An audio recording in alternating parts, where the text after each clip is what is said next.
Good morning. Good morning, everyone. Welcome back to the second session of International Finance. I see 12 participants. Good. Okay. I see so many Ankitas. Okay. Arindam, Chaitali, Gitanjali, Kolkata IT. Okay, that's our IT. Okay.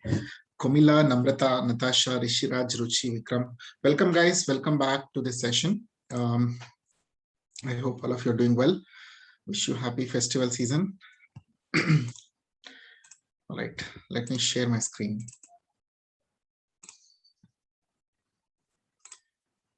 Okay, students are still joining. I'll just go a little slow. Probably I'll wait for 30 more seconds. Then I'll start. Meanwhile, let me open our material. There is a small bit of confusion by one of the students in the class. So I would like to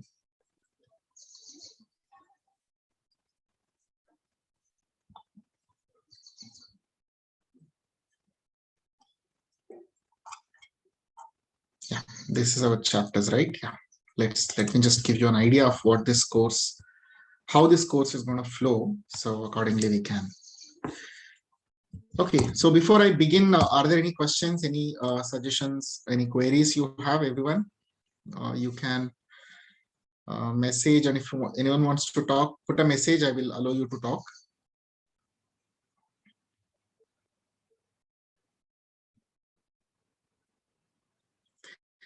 Okay, this is a silent class. Sir, you keep talking, sir, we'll keep listening. Don't bother us with all these interactions. Okay, I'm okay for both, but I wish you could also interact with me during the class. Okay, please barge in whenever you have a point. Oh, thank you, Namrata, for breaking the silence. Good morning, very good morning. Yeah, so just a quick, check. I hope all of you have the material, International Finance. I guess this is the material that all of us have, which is the soft copy of which is what I'm showing you on the screen. One of the question was that the flow is not exactly in the fashion. Yes, this is not the same flow. There will be some, moving forward, moving backward thing that I will be doing. More from the flow of learning the whole course. All right.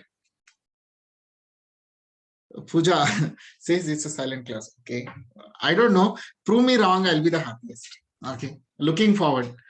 All right. So there will be some amount of moving forward, moving backward. So I have some understanding of international finance in my own way, right? Which I'm sure you all will observe.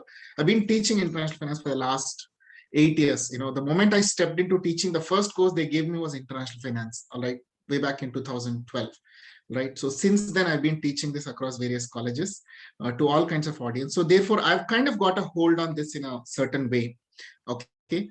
So there will be some moving backward and forwards. Otherwise, the way I would, if I were the student, okay, like you, I would, say that, okay, take my classes as complementing your studies of the, textbook or whatever self-learning material that you've got from the college.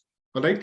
So my classes are going to be complementing your learning rather than an alternative. So I cannot say that, okay, you either read a book or listen to my class. It has to be a mixture of both. All right. So there will be, I'm sure end of the day, you are the one who will end up winning to learn more. Right. For instance, I just want to give you some instance. For example, designing a swap. Okay. There is one particular part in the course where we'll be learning how to design a swap. The learning material doesn't, give a detailed understanding of that. They just give an example and that's it. Okay. Yes, expectation is also that. But for me, because I already know that, I'm going to take up some numerical examples. We will see how the swap could be designed and I'll make you understand in a certain way. Okay. Similarly, say, for example, forecasting of exchange rates. It's another thing where there is a theoretical discussion in the book. I would like to take up real numbers. Okay, in fact, we will do it live on in the class. We'll take, you take two currencies. Sorry, you take a currency with, an exchange rate. and try to gather the real data and try to focus the thing. We'll do it live on the class. So therefore, my suggestion is my classes are going to be a little complementing the textbook, or maybe the textbook is complementing my classes. So end of the day, overall, whatever has been mentioned here in the 10 chapters, I'll ensure that all the 10 chapters get discussed in the given time for me. All right, so that much you can rely upon me. So that way the flow will be a little changed. Okay, so do not think that I'm skipping something. For example, for instance, this international financial markets I'm not discussing right now. Okay, that will go to the go after discussing international monetary system and balance of payments, because to discuss financial markets you need to understand exchange rates.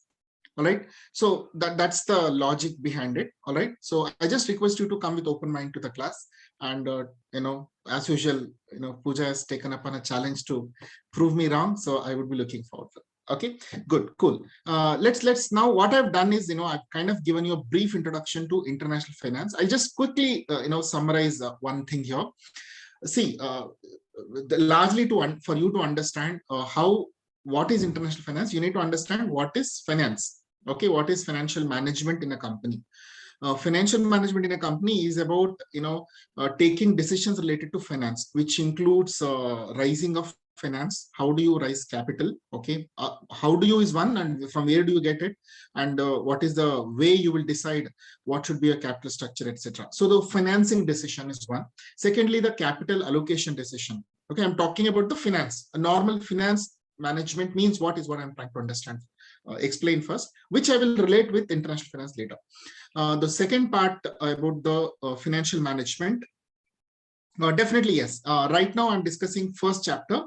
In 5 minutes, basically like a recap. In 5 minutes, I'll be starting my discussions on third chapter. Yeah, that I will do. Yes, Namrata. And again, coming back to my discussions on the finance. Yeah, one is rising of finance. Secondly, allocating the finance. You have corpus available, you have there is a cash available with a company. So which projects do you invest in, which expansion decision that you will put that money into? Okay, where do you put that money into? That is the second decision. The third decision that you would take as a finance person is how do you manage your day-to-day operations, your capital working capital needs, be it estimating the working capital, reinvesting the working capital, etc. Plus you also have other allied decisions. For example, how much dividend has to be declared. Okay, how should the performance be evaluated? A lot of other things that you do as a finance, but largely the three financial functions, the functions of the CFO, if you were to call it, is one is rising finance, secondly deciding where to invest the money into, the capital allocation, and thirdly the working capital management. These are largely the functions of any finance manager. Now international finance is a little different from that. Okay, as in, yes, you are taking those decisions. Those decisions are still part of your portfolio of decisions to be taken. At the same time, there are a few other things that you need to learn also, because each of these decisions get affected by another factor which is not there for a domestic financial manager.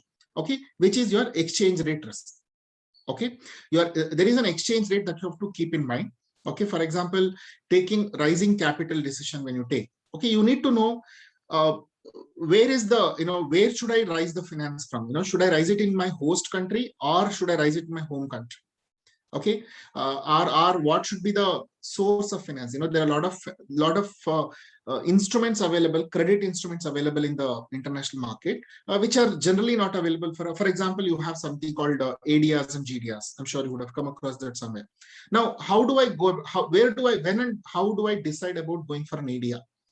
Okay, or should it be a GDR, right? Or there is this Euro credit market available. All right. So similarly, when it comes to working capital management, how do you handle? See, domestic finance manager has to just decide how much cash will I keep in each of the division, each of the branch, correct? Whereas a global, an MNC kind of an arrangement, you need to decide what cash to be kept in which country, and in each of the country has different currencies. Right. So therefore, every decision that a finance manager takes gets affected or influenced by the exchange rate. And more so, add to the the chaos, the exchange rates keep fluctuating. Right. So therefore, international finance becomes another a fancy area to learn. Okay, but definitely difficult and challenging area to manage. All right, so let's see. And also from the learning perspective, international finance has to be learned from three perspectives. Let me share that slide with you. One second.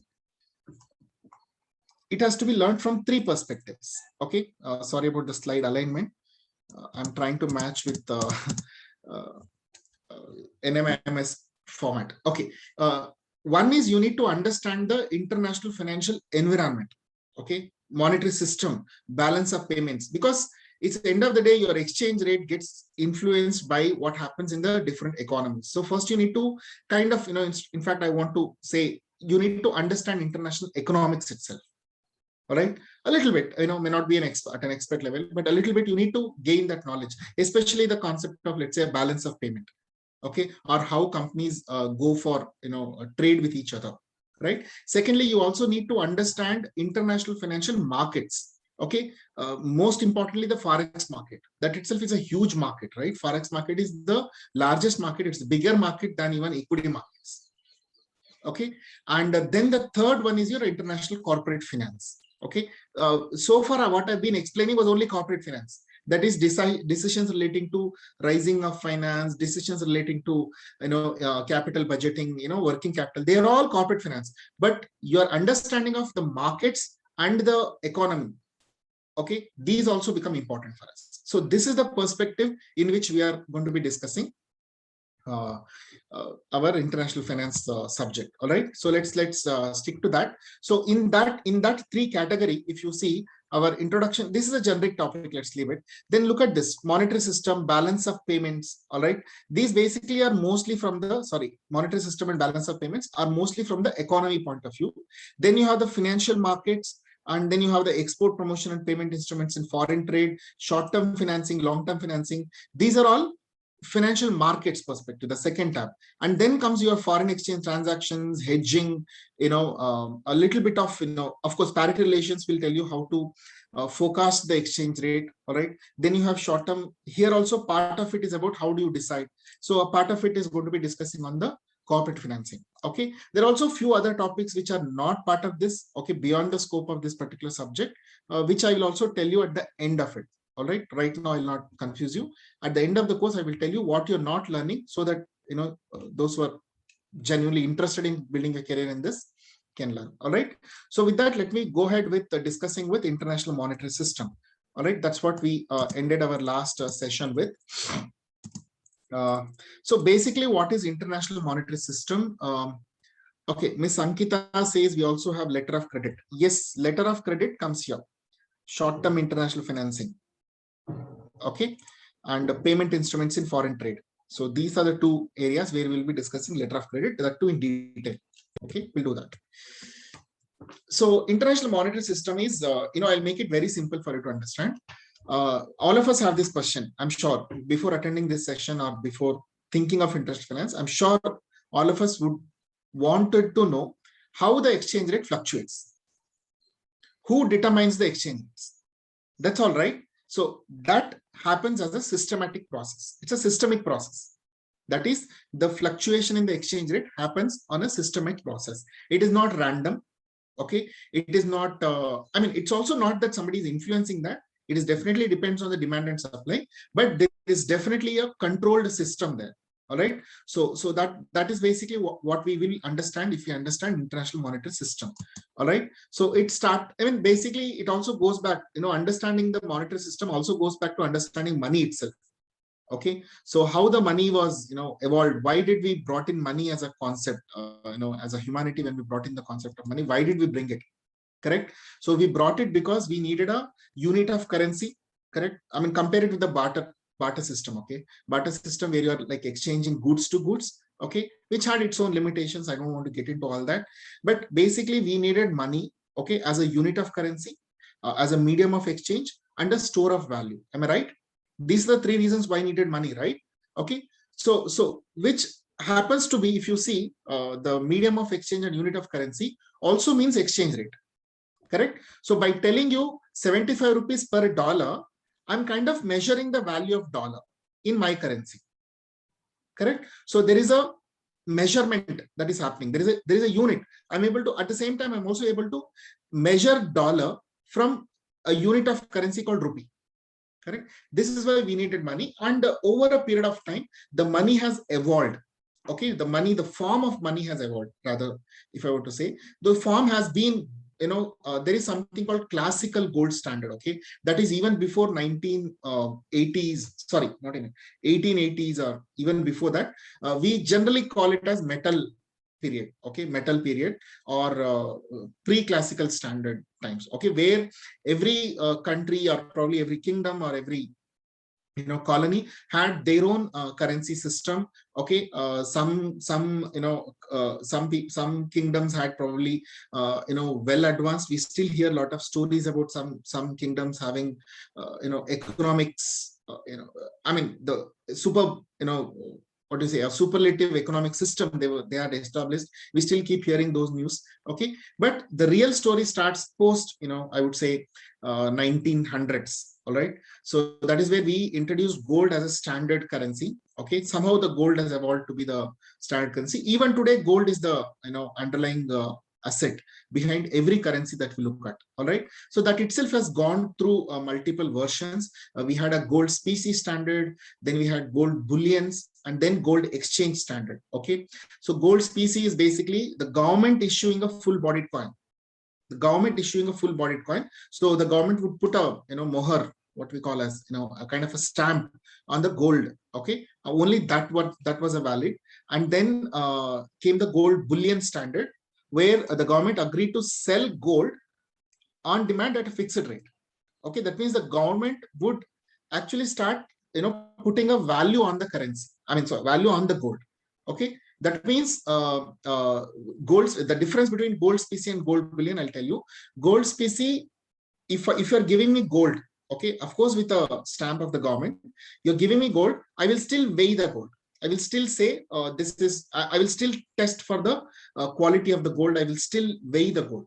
All right, because if you're giving me 100-gram gold, whatever coin, okay, I will still weigh it. That means I'm still buying the gold from you, or accepting gold from you as a unit of currency for the intrinsic value of the gold. How much gold was there? Whereas gold bullion standard is basically the government says it is 100 grams, it means it is 100-gram gold. Okay, which is similar to our paper currency today, right? The 500 rupee note, for instance, because 500 rupees mentioned there and there is a government stamp on it, there is a value for it. The intrinsic value, the paper is not worth 500, isn't it? Okay, so that's called token value and intrinsic value. So that is a kind of a difference between gold specie and gold bullion standard. All right, so what happened after World War II, okay, which is very famously called Bretton Woods Agreement, Bretton Woods system, which I'm going to talk to you, can be taken as the first system of currency for the modern world. That is, gold is still the underlying asset, but countries can issue their own currencies which will be measured using gold. Okay, so really people are not carrying gold. Please understand, the gold exchange standard is, when I want to transact something, when I want to buy something, I don't carry gold. In both the previous systems, I will carry gold. Am I right? Okay, whereas in gold exchange standard, I'm not carrying gold. I'm carrying a certificate which certifies that so much of gold worth is kept somewhere. So whoever is owing this is being guaranteed by the government that they will get this money. I don't know how many of you read, or even now if you have a currency with you, just open the currency and read what is the statement written by the RBI governor on a 100 rupee, 500 rupee note. It says that the bearer of this particular currency or whatever note, okay, will be eligible to receive so much of worth from the government. Whoever is carrying that note, okay, will be eligible to get that kind of a money. So that is the certifying factor by the government. All right. Now the government cannot give that just like that. They cannot just print a note. So for that, they have to go through a certain system, okay, which includes pegging the currency with USD. Okay, and that pegging will also has to happen based on the amount of gold that the country has, which we will see in the. So largely, you need to understand that the three standards, okay, can be explained like this: gold specie, gold bullion, and gold exchange standard. Okay, So with that background, we would like to, some adjustments, all these things. Let's not get into too much economics here. Then came we just have to understand history, okay? Let's not get into too much of economics. I'm cautiously avoiding the discussion. So then came 1944. The year is very remarkable year because that is when the World War II was at its peak, okay?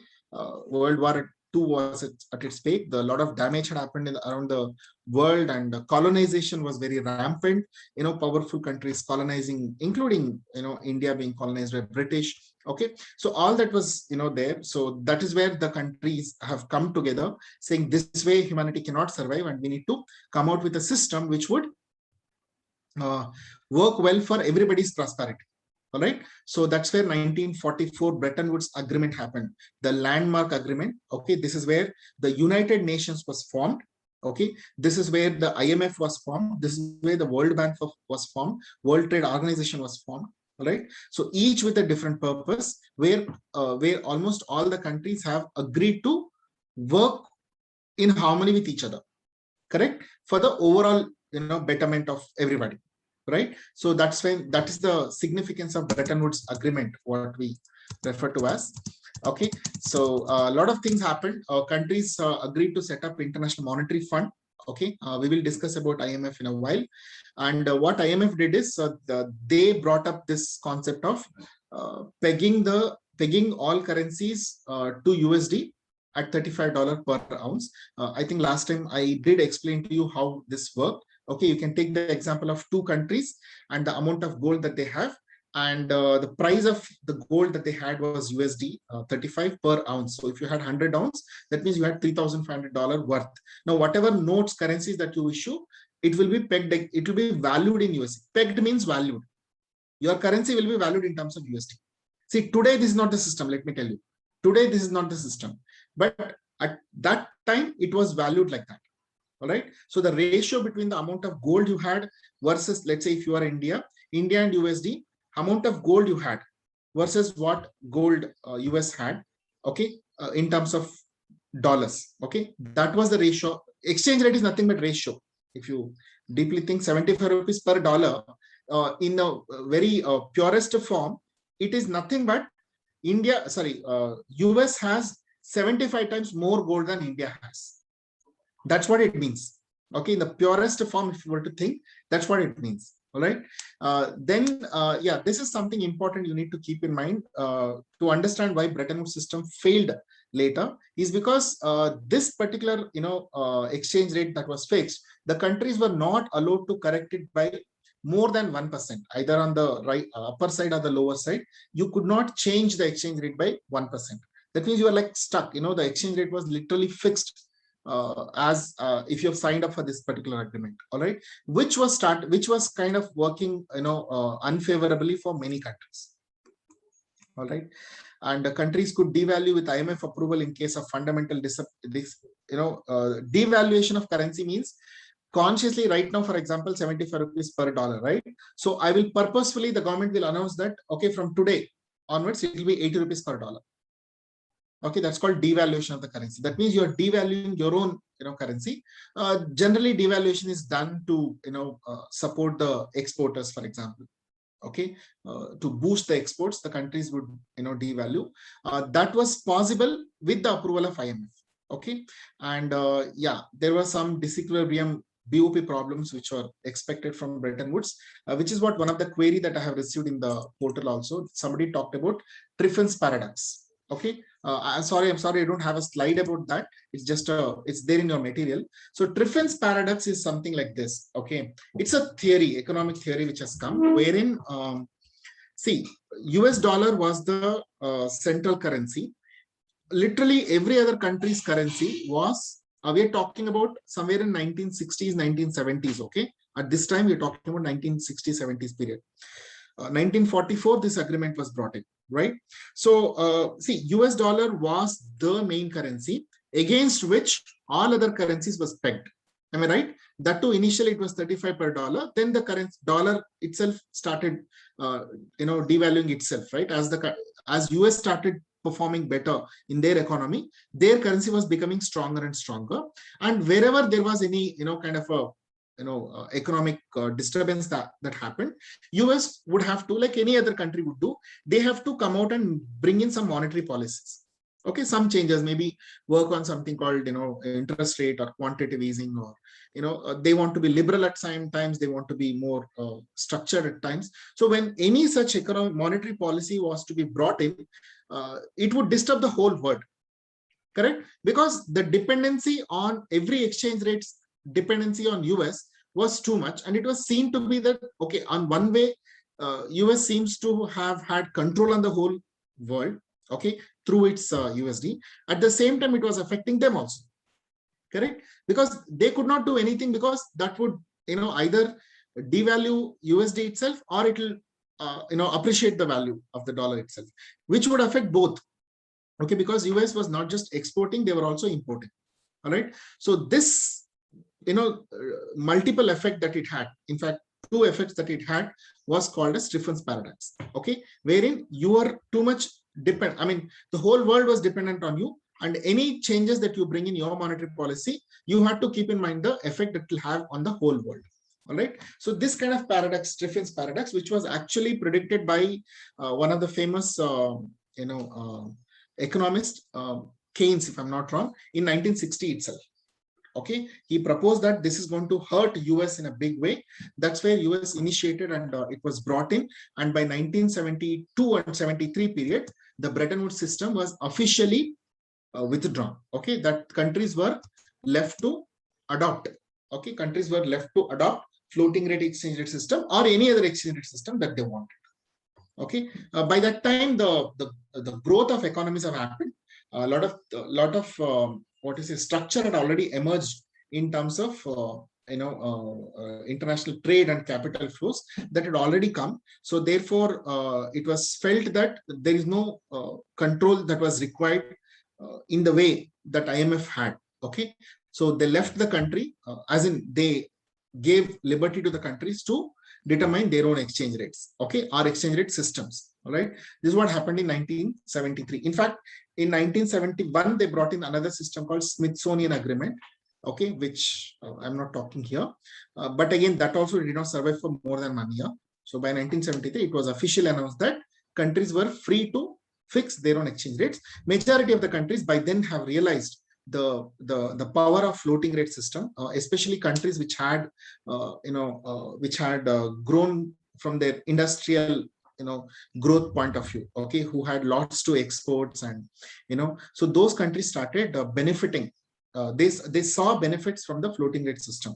All right, so this is what happened in 1973 onwards. What we have is multiple floating rate kind of an exchange rate system. What happens in floating rate system is, of course, like any other economic theory, the real value of the currency comes up because of the demand and supply equilibrium, right? Like you take any other commodity, this graph is a famous graph in any economic theory, isn't it? You take supply theory, demand theory, wherever. So there is an equilibrium that you reach, depending on the demand and supply, right? So the market becomes more efficient, and there is more, definitely there is an automatic insulation, okay, because there is no dependency on one currency, okay, you're not depending on USD, okay. So that's another thing. Of course, it would benefit everybody, better welfare, and also good, measurement of performance. If there is a country which is really good in producing good products which are demanded, naturally the country will grow well, right? You do well, you'll grow well, right? So then there was a money supply, unconstrained money supply. Borrowing and lending became easier now, okay, and there is no painful readjustment that you had to do every time USD gets readjusted. You don't have to readjust yourself. All right, so these were few advantages of floating rate choices. And today, what kind of choices we have? We see different countries adopting different system. That also it's emerging, ever emerging. Okay, like you have flexible exchange rate system like free float and managed float. Under free float, you're just letting everything to be controlled by the market. Okay, this is where I think, if I rightly remember, last time I was talking about one of the Swamiji from South India. Okay, his name is Nityananda. It's kind of taken in a funny way, but good to use that as an example. He started a country, right? He started a country called Kailasam, if I'm not wrong. Okay, now see, take his case. Okay, he has to come out with a currency. Honestly speaking, I haven't had the courage to go and see what is. It seems he has a website. Okay, I haven't done that exercise. Just taking that as an example. Okay, so he started a country, right? Okay, started a country, not a company. Country. So he has his own passport, visa, everything. Now, one other decision he has to take is what should be the exchange rate? How many rupees per the currency of Kailasam? Okay, how many dollars per currency? So now how do you determine this? Okay, for that, let us take, he has these many options. For example, he can go with a free float. Free float means depending on the demand and supply for his currency. Okay, if more people want to visit my country, I mean, naturally the more revenue for him would be the tourism revenue, right? Or maybe, I don't know, if he is manufacturing some agri commodities in that country. So if there is more demand for people to visit his country and spend in his country, the demand for that currency goes up, and the vice versa. Correct? So I would like to let it, every country is, again, more people coming from US, okay, they will bring in more dollars. So against dollar, my currency will become stronger. Or if more people come from India, against Indian rupee, my currency will become stronger, etc., like this. Okay, this is called free float system. Okay, completely floating rate system, completely flexible exchange rate system. You're letting the whole control of the price changes, exchange rate changes to the market. Then you have the managed float. Now, managed float, also called as dirty float, basically refers to, I will leave it to the market. At the same time, as a government, I will keep a control on the exchange rate system. Okay, it is left to the market, but I will control the exchange rate in the market. That's called managed float. Okay, so that means free float with the government control is called managed float. For example, what India has and many other countries have is called managed float. We have managed float. We have left it to the market, but the government still has control. They can still tomorrow come and say that, no, our exchange rate is this much. Yes, we did that last time also, Ruchi. I'm just connecting the previous card because last time I just hurried it because of the time constraint. It's okay. It's okay. Okay. I'm not going in detail later anyways. Then that is managed float. Then you have crawling peg system. Okay. A crawling peg system basically is the exchange rate keeps changing, depending on the market conditions. It remains fixed for a certain time. At the end of the month or at the end of the quarter, the government will reset the price to match a certain economic indicator. Okay, this is called crawling peg system. All right, and then you can have what is called as a target zone. Okay, that means you can specify, the government or whatever central bank of a country would specify a certain range within which the exchange rate will fluctuate. A range within which the exchange rate will fluctuate. That is called target zone. Okay, then you have fixed exchange rate. I think you just fix it. That's it. It will remain to be fixed forever. All right, which I don't think any country has it yet. Okay, and then you have a currency wherein the central bank will not control the exchange rate, but instead there's a currency board which will control the exchange rate for individual currencies. Currency board is an independent, autonomous body set up by the government of the specific country, and they will set the exchange rate every day. Okay, this is the currency board system. Okay, that means you have it's kind of banks have the treasurer, right? So treasury team will set the exchange rate. Yeah, that's how they do it. They will have their own calculations and they will set it up. Okay, and then you have no separate legal tender. So our Nityananda can choose not to have any legal currency at all. Okay, or you can also be part of what is called as monetary union, like the Euro zone that we had, right? European Union. So they have one currency for all the member countries. That is also possible, right? So these are different exchange rates. I would like to add something here which I have not told you in the last class. Is that, see, recently we heard that there are 2 countries which have adopted Bitcoins, okay, as their legal currency, acceptable currency, right? That is going to bring a lot of change and uniformity in this entire system. Okay, in fact, the whole world is going to have, if that becomes reality, that means over a period of time, if you don't have the dollar or any other currencies, worldwide everybody adopts every other country. Theoretically speaking, I don't think it'll ever happen, my personal opinion. But theoretically speaking, if that comes up, that will be a completely new exchange rate system where the whole world is trading on the same, same currency. All right. Just I'm putting a thought in your mind. Two countries like El Salvador and Ukraine. These are two countries which have accepted now legally Bitcoins being one of their accepted currency in the country. Okay. Just keep a tab on that news also going forward.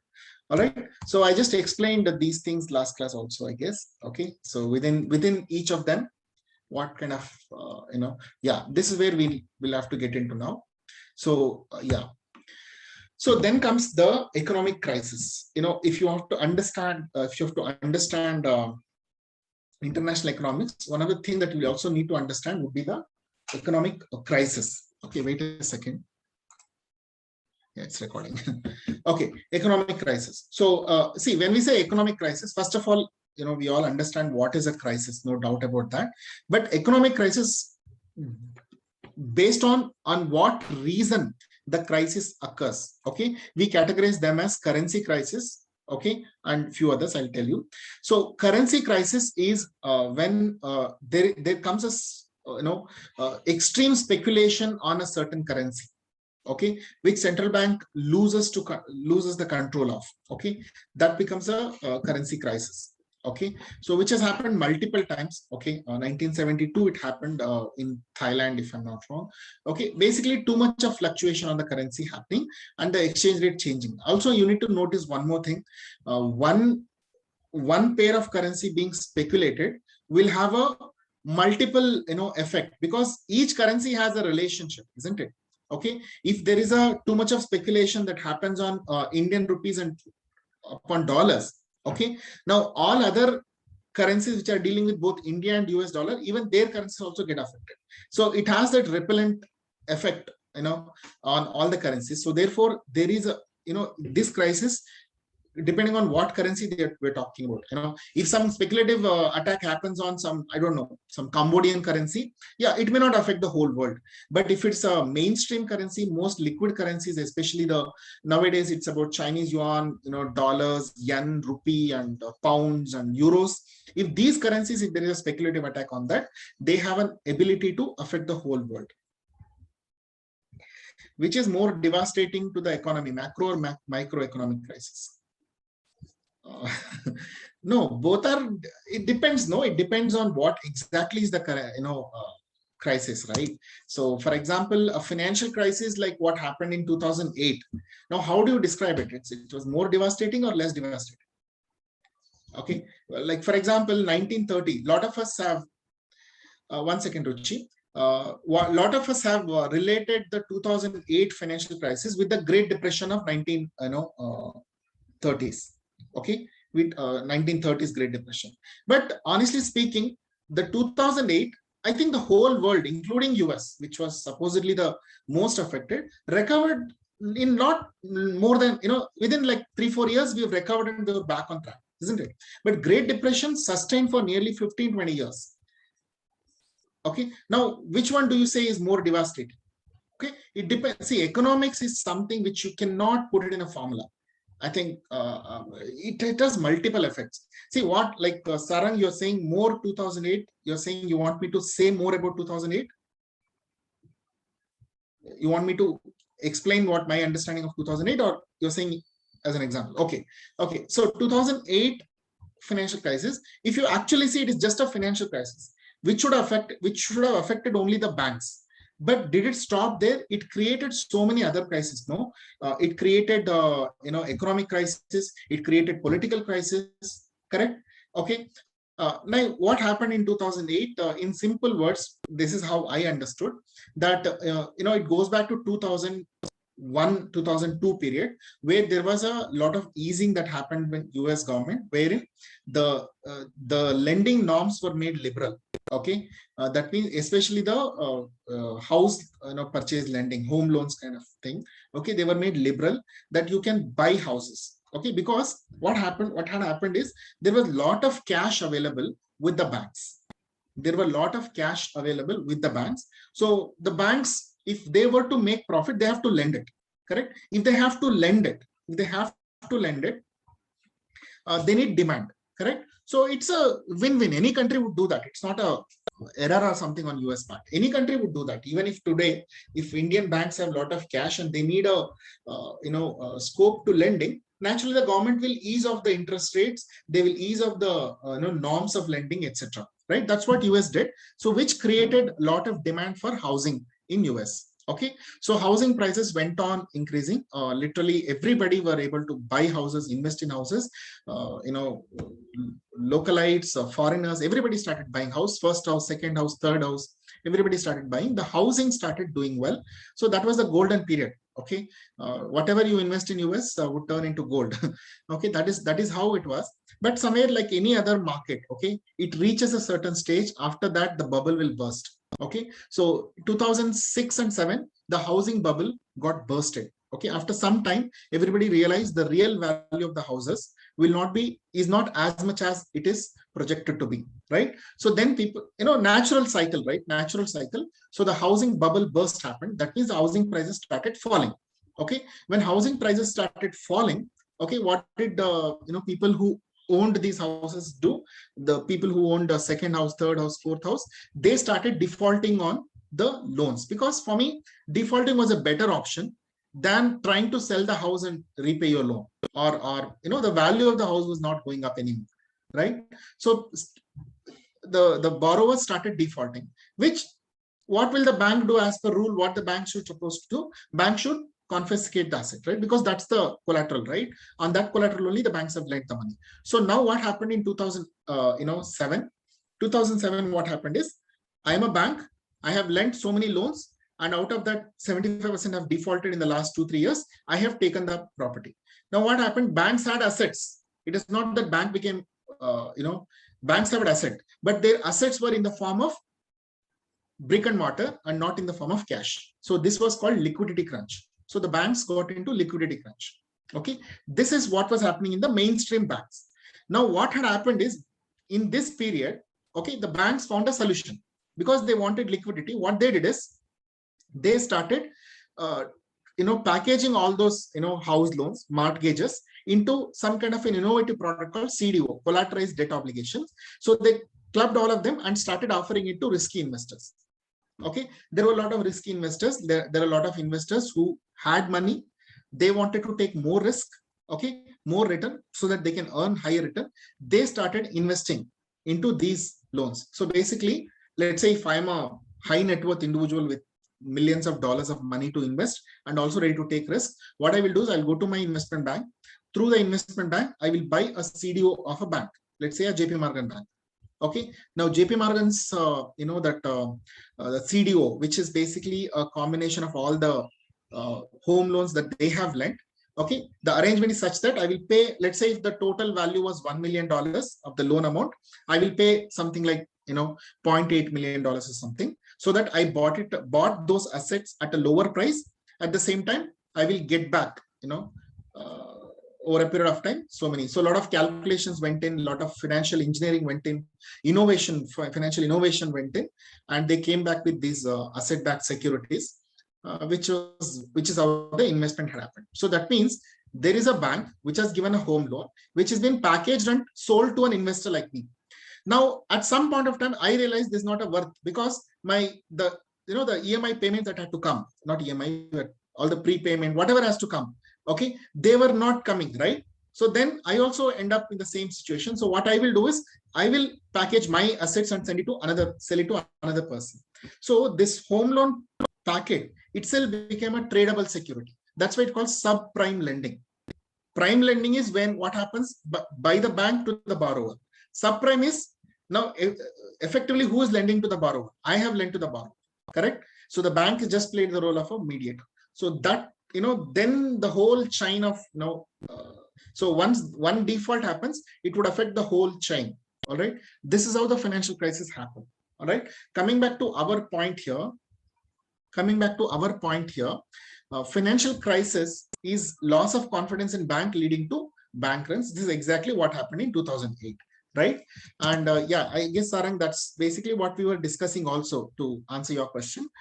Devastating, which is more devastating, we cannot say. How do you explain financial crisis? Was it a microeconomic crisis or a macroeconomic crisis? There is no single rule, right? I can argue it from micro angle also. I can argue it from macro angle also. Because why did the whole world got affected? Because US became economically weaker, so the demand went down, and many countries, businesses, depended on US buying from us, including India, for example. Why should India had to suffer?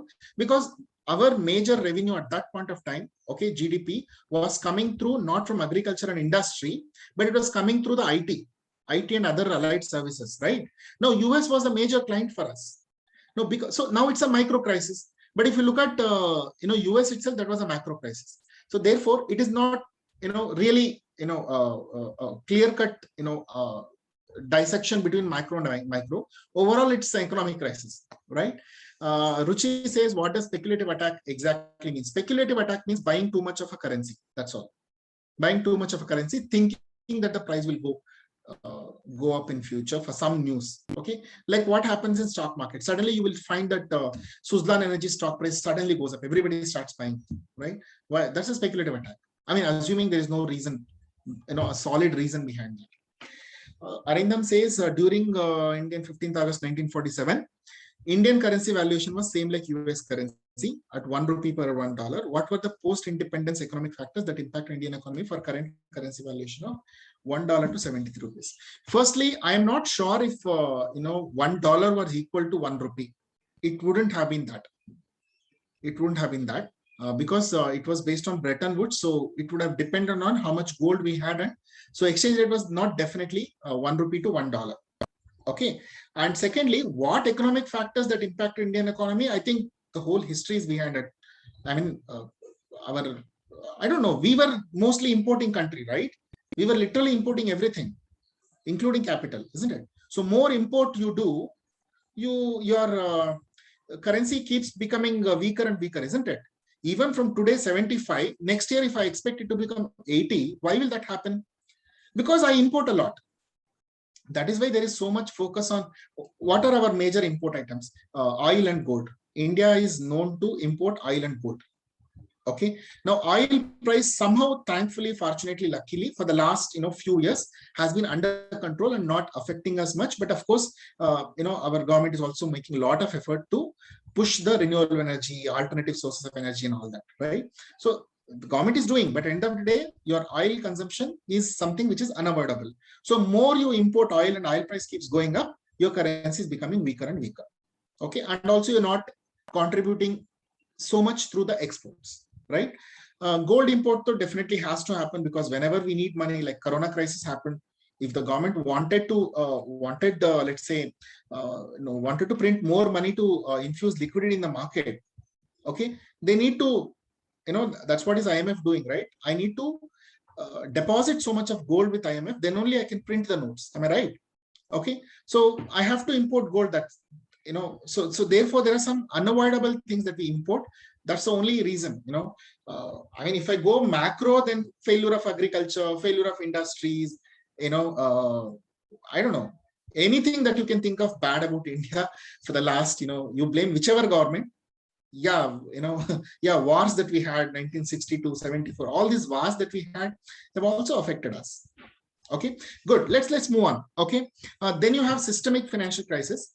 Okay, which is financial market disruption causing large scale disinvestment. Okay, if it involves FIIs, okay, we don't have any one situation or one crisis that happened, which I can quote as an example, but it generally keeps happening with India. To be, may not be at a crisis level, but yes, it keeps happening every time there is some, bad news. Like for example, that tax law that they brought in. I don't know how many of you remember. 2016, Indian government brought in this LTCG tax for investment in equity markets. Okay, which was not there, which was like 0% tax. Now they introduced 10% tax on long-term capital gains. Okay, now that was taken as a bad news for investments. Okay, because whenever foreign investors calculates his return, the tax not being paid is also the return that he's earning. Now your return expectation came down, right? So suddenly what they do is they take back their money from investment to that country. Maybe some other country becomes attractive for that as a foreign institution. So that is also another crisis. And also the foreign debt crisis, okay, also referred to as balance of payment crisis. 1991, 1989 BOP crisis, balance of payment crisis, which is the reason why 1991 economic reforms happened. It's because of foreign debt crisis. We had so much debt that we were unable to pay, forget repayment. We were not able to even meet the requirement to pay the interest. That was the level of condition that we were in. Okay, you need to have that understanding also. In 1991, what happened? Okay, we were in too much of debt. Okay, that is when we ran to IMF. Okay, IMF and World Bank and United Nations. So in fact, most of us think that all this liberalization, privatization, globalization is some innovation that came from Indian economists. It's not. They were actually the conditions put by United Nations, saying that okay, we will help you, but for that you need to implement this. Okay, of course, credit goes to the people who implemented that very successfully. Even today, Indian banking industry is the one of the strongest. Okay, definitely credit for the implementation, but the suggestion or the advice came from IMF and the United Nations. They said that okay, you are a country with a good amount of population, so many natural resources. If you adopt LPG, then if you promise that you will adopt LPG, okay, and many other things, we will support you. Okay, that's how the support came to India, and you saw the good win-win, right? Overall, it's win-win if you actually think, right? So foreign debt crisis is when the country takes too much of debt. Okay, in fact, Argentina is one country which had declared itself insolvent, okay, because of too much of debt, right? So many examples are there. So economic crisis is something that you need to look forward. While the scope of this course is not to discuss a lot of economic crisis, but I just want to throw some crisis that you need to definitely know about. Start from Great Depression. Try to understand a little bit about what caused Great Depression. Of course, 2008 global financial crisis. Also take a look at the Asian crisis of 1997 period. Okay, Asian currency crisis. Yeah, that's about it. Okay, these are the three major crises that have some story that we can learn and talk wherever required. Okay, good. So with that, let's move on. I'm just skipping this. Okay, so IMF plays a major role in ensuring the liquidity and the money supply of the whole world is taken care of. See, how do you understand IMF? What does RBI do? All of us know, right? What does RBI do? RBI ensures the money supply in the country is in its control. Okay, it releases enough money supply when it's required. It also squeezes money supply if there is too much of money, right? IMF does that at a global level. Okay, that's the best way to understand IMF. All right, Pranay, you want to talk? You want me to allow you to talk? Yes. Okay, fine. I saw you raising your hands. All right. So that's what IMF is. So IMF basically is not a union, or it does not belong to any one country. It is an association of member countries. Okay. Of course, under the United Nations, it is being established, and one of the primary institution under United Nations. Having said that, their IMF's main focus is to control the liquidity of the currencies around the world. All right. We will see a little more about IMF in the upcoming slides. IMF also manages what is called as SDRs, special drawing rights. So special drawing rights are another way of understanding SDRs. They are another currency itself. Okay, another currency of IMF. Okay, which in turn is made up of a basket of currencies called USD, GBP, EUR, and JPY, and Chinese yuan. Currently, these are the 5 currencies which are taken at a certain weightages to form SDRs. So whenever a country wants to borrow, they can borrow SDRs. Okay, let's say for example, India wants to borrow some money from IMF, they can borrow SDRs, and these SDRs could be traded as currencies. Let's say India wants to buy some, I don't know, some military weapons from US. I'm just saying example. Okay, so we can borrow SDRs from IMF and we can pay SDRs to US. That's possible. Okay, because between government to government, SDRs are accepted as a currency. Okay, why a country should go for, why India should go for borrowing SDR instead of borrowing a dollar is for two reasons. One, you go for it because SDR is there is a quota that is given for you to borrow SDR. Okay, so every country under certain conditions, you have a quota through which you can borrow SDRs. Secondly, it also nullifies the effect of dependence on the whole world on one currency. Imagine if IMF says that I will lend you only in dollar terms. Okay, then again the dependency on dollars is more, right? Or if they say that I will only lend you at yen. Okay, instead it is as a basket of currency. So therefore, no one country is economical. Like what happened, Triffin's paradox, what we talked, right? Yeah, cheaper than directly getting USD. Cheaper, I'm not sure, Sharif. How would you say cheaper? It's end of the day, the price depends on the currency of these, right? Yeah. So even SDR has also as an exchange rate. So there is a rupee per SDR, there is a USD per SDR, there is an exchange rate for this also. All right. So the best way to understand right now SDR is think that this is the globally accepted currency launched by IMF. Okay, easily convertible. Yes, Ankita, I would take that value. Correct. They're easily convertible. You don't have to negotiate for the price. Okay, you can just take SDRs and pay. I mean, mostly it's done by governments, not by the individual companies. Okay, it's mostly the governments who will, take SDRs and use it as a currency to settle their dues with other countries.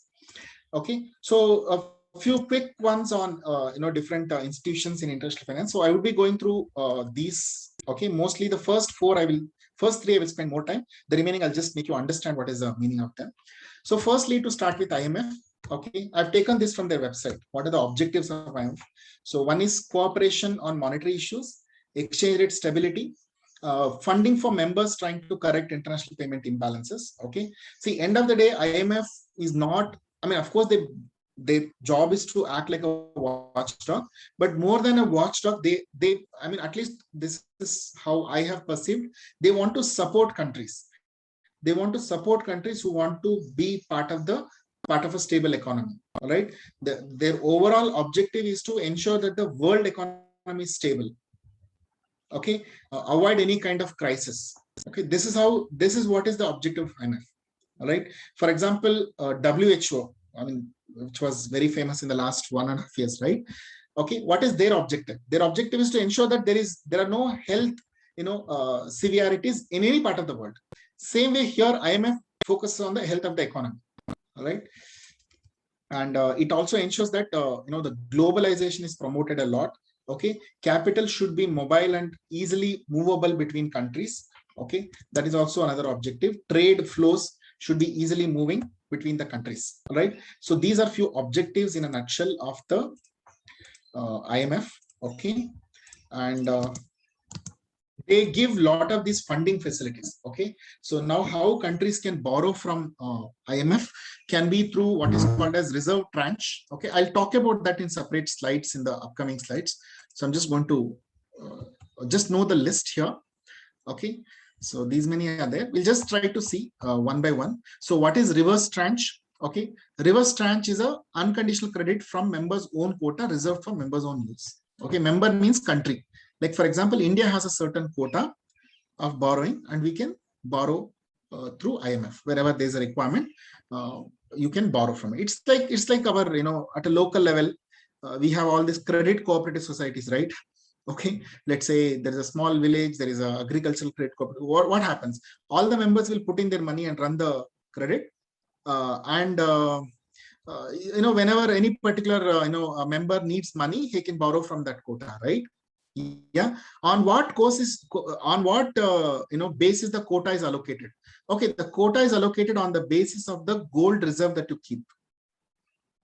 Every country has to keep reserve of the gold. Okay, that is how we print notes, right? So based on that, there is a particular ratio in which the quota is allocated. All right, so it is primary, how big or small you have. Even you have voting rights. if you're a member of IMF, you also have voting rights, okay, on various decisions taken by IMF. See, IMF is not acting independently. IMF is, end of the day, is made of, there are representatives from India also in IMF. Okay. Now, how do they decide? Again, on based of voting rights. Now, the voting rights will also depend on how much, quota we have. You would have heard of all this veto power and all that, right? So that's nothing but, amount of gold that you have with, IMF versus, that determines the ratio. So does the exchange rate have anything to do with Forex reserve as well? It has everything to do with Forex reserve. Definitely, yes. See, what is your exchange rate? Okay. Sorry. Yeah, definitely yes. Answer is same, but the way I explain is correct, wrong. See, so initially when the IMF was launched, if you're a country, I'll make it simpler. If you're a country, if you have to print notes, you need to deposit an equal amount of gold with the IMF. Okay. Of course, you don't have to imagine that literally the gold is moving. Okay. Gold is still kept within your country. You don't have to carry gold and keep IMF somewhere. Okay. So gold is still in your country, but that gold has to be deposited with the IMF, and to an equal amount, the gold will be, the currency can be printed. Now, over a period of time, it is not just gold. Yeah, I will give that. It's not just gold. You can also deposit foreign currencies. Okay. So for example, if India had to print more notes and I don't have gold, I can deposit USD. Okay. How will I generate USD? I will generate USD maybe by borrowing. For example, I can borrow from US, and that money I can deposit with the IMF, and to an equivalent amount, I can print notes. Okay. So yes, gold and Forex reserve. I think now onwards, I should change my statement to gold and Forex reserve. So if a country has to print notes, I have to either deposit gold or I have to deposit Forex. Perfect. Okay. Just give me one more slide. After that, I will give you a break. Okay. Please wait, Sharif. Let me finish this. Reserve tranche, you understood. Basically, you have a quota. You can borrow from. Rishiraj, okay. I'll read Rishiraj's continuing comment. If I have a higher Forex reserve, then my exchange rate will come down. Yeah. It's not that easy to say, but yeah, at a very basic theoretical understanding, yes. More Forex reserve you have means that you are getting more and more stronger. Yes, you're right. But why I'm saying it's not as easy to say is also because you don't know what is the growth happening on the other side of the currency, right? If you're talking about Indian rupee and dollar. So it's multi-factor, thing, right? Exchange rate. Exchange rate does not depend, if you put a regression model, Indian exchange rate will not depend only on the Forex reserve. It depends on multiple other factors. Okay. So therefore, I cannot say complete yes to your statement, but at a very basic theoretical understanding, yes, higher Forex reserve will make your exchange rate stronger. Let's use the word strong and weak. Okay. Instead of down, up, appreciation, depreciation, which will confuse a lot of us, we'll say whether rupee becomes stronger if I have more Forex reserve. Yes. The answer is yes. Right. Okay. Then you have standby arrangement. Okay. So for short-term BOP problems, okay, if you are running short of economic crisis, for example, because of BOP problem means that heavy debt, you're unable to meet your debt.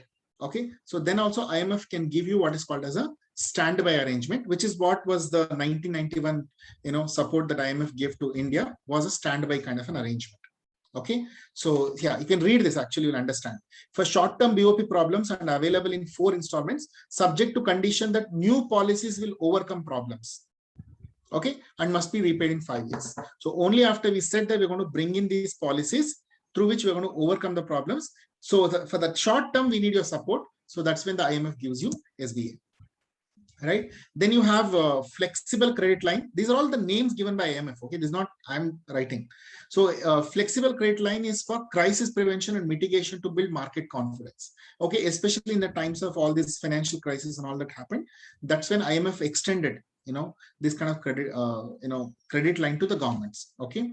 Like for example, 2008 crisis when happened, how did the US banking industry survive? It survived through the federal government giving a bailout package, isn't it? Bailout packages is kind of giving money to the banks, giving money to the banks. I'm the government, because if you fail, my whole country will fail. So therefore, I will give you some, loan. So that came through Let's say if it comes through IMF, then it is a flexible credit line, which is purely in case of crisis, the IMF comes in.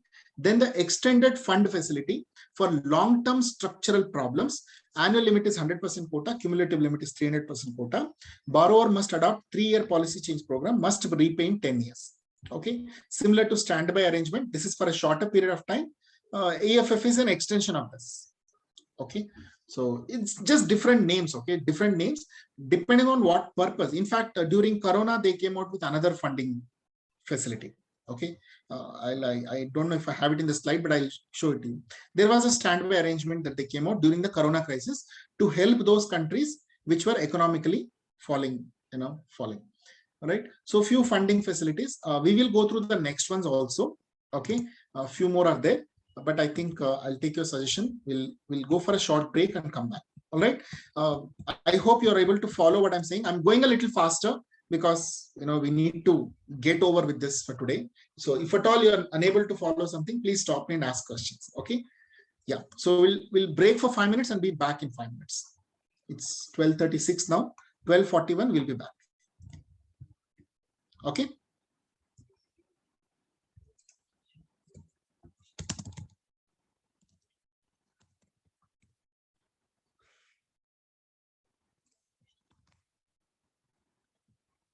Okay.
Okay.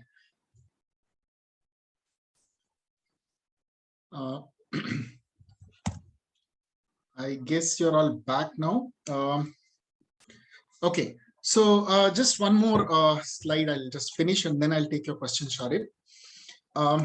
So the next line of credit IMF extends to countries are precautionary liquidity line. Okay, so as you can read, even countries like, let's say, US, which has a sound economy, okay, at some times there will be some kind of a liquidity problem. So those times they can borrow from IMF. Then emergency assistance during civil unrest, political turmoil, or war. Okay, then there is an ECF, extended credit facility for structural adjustment to reduce poverty. Especially most of the African countries, for instance, would avail such kind of facilities. So standby credit facility for short-term support up to 2 years, rapid credit facilities, okay, for sudden oil price rise, and it's kind of an immediate funding, okay, for a short period of time. Okay, so end of the day, if you take a look at all the line of credits, plus there are more, okay, there are more actually.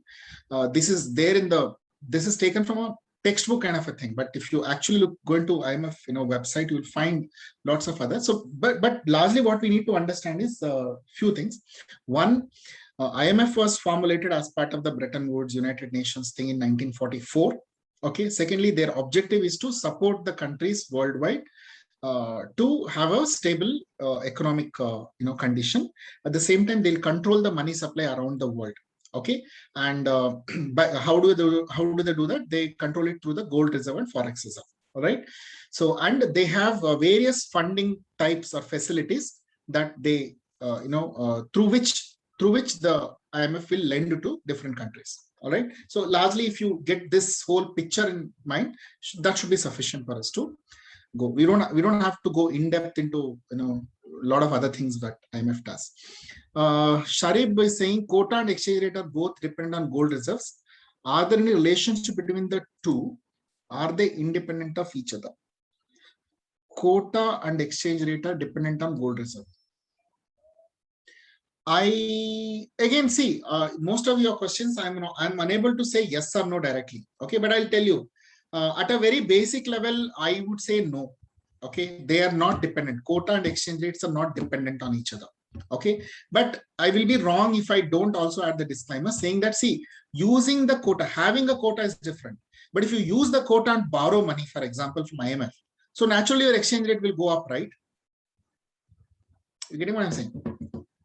If you use, if there is a quota because of gold reserve, if you have a quota, that doesn't mean anything. Yeah, if you borrow using that, definitely it will affect the exchange rate, right? Good. So then comes the World Bank Group. Okay, so along with IMF, the other group or other institution that Bretton Woods established was World Bank. Okay, in fact, it was not called as World Bank; it was called as Institution for International Bank for Reconstruction and Development.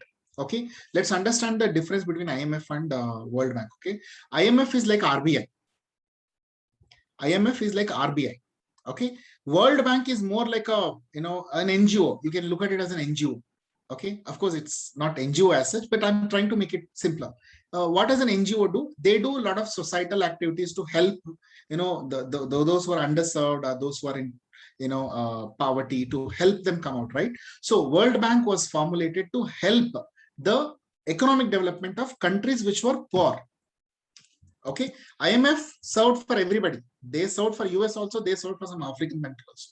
But World Bank was mostly targeting to help and and develop the underdeveloped economies. All right. So that is why you keep listening to a lot of these things. Now, World Bank has funded the slum development project. World Bank has funded the vaccination project in some poor country, right? So World Bank is meant to do that. Okay, so World Bank was earlier called IBRD, International Bank for Reconstruction and Development, and later it was divided. It was called as World Bank by combining another institution with it called IDA, International Disputes. Something is there. I forgot. It's there in the next slide. I'll talk about that.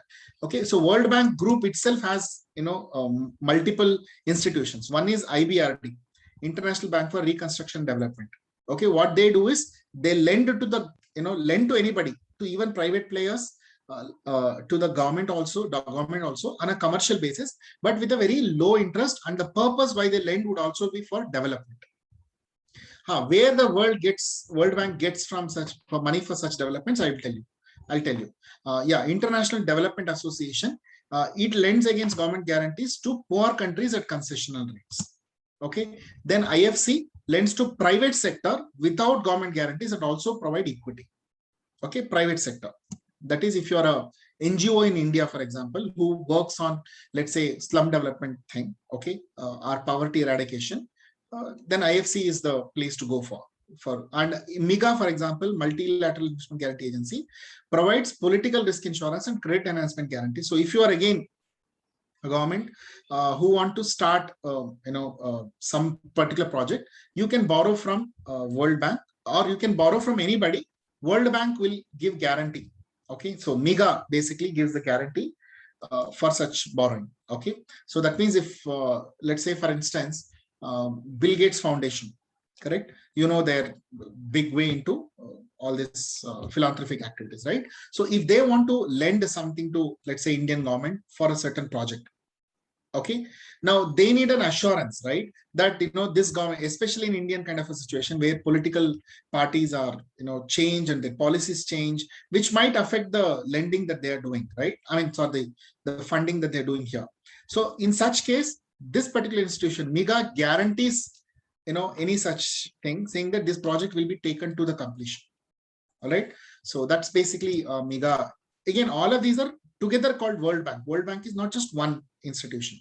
Then International Center for Settlement of Investment Disputes, which is like the court, law court. Okay, so any disputes between countries, in terms of international investors, get settled through ICSID. So all of this together are called World Bank. Okay, so where does the World Bank get funding from? Okay, they get funding from different countries. What World Bank does is, World Bank will issue bonds and equity capital. That means World Bank raises funds through rich countries. Okay, World Bank raises funds through rich countries. For instance, okay, say for example, US wants to help India, okay, on certain issue. Let's say there is a discussion between, let's say, US and India, and so now US will need not directly give it to India. World Bank can issue bonds and raise that capital, and through World Bank we can get the funding. Okay, so World Bank raises capital from the countries which are having excess funds. All right, and of course having the willingness to help the overall country. So that's how the World Bank gets. Okay, it's not a capital, it is borrowing. World Bank borrows from rich countries. All right, so then the third important institution that you should definitely know is about World Trade Organization, WTO. WTO very simply ensures that the trade relations between any countries, between all the countries, are not exploitative in nature. They work in harmony. Okay, especially the globalized trade relations. Okay, so it's a multilateral organization that regulates trade. Okay, trade means buying and selling of commodities or services between countries. One second. So they actually lend the fund. Rishiraj is asking. So they actually lend the fund at cheap rate instead of giving grant to poor economies. Yes. They don't just give money; they lend it. They don't give it. Okay. Okay. So WTO basically, regulates the trade. They talk what kind of goods are being traded, what kind of services are being traded, intellectual property rights. You would have heard of these TRIPS and TIPS, all that, right? So the law relating to intellectual property rights. Okay, especially in the global scenario. So that is basically WTO's, comes under the realms of WTO. So it negotiates framework for trade agreements between two countries. Okay, and also it kind of, of course, resolves the disputes between countries. See, they play a major role, in the tariff policies of countries. Okay, I'm sure you all know about tariff, right? tariff for customs, and so for example, if China has to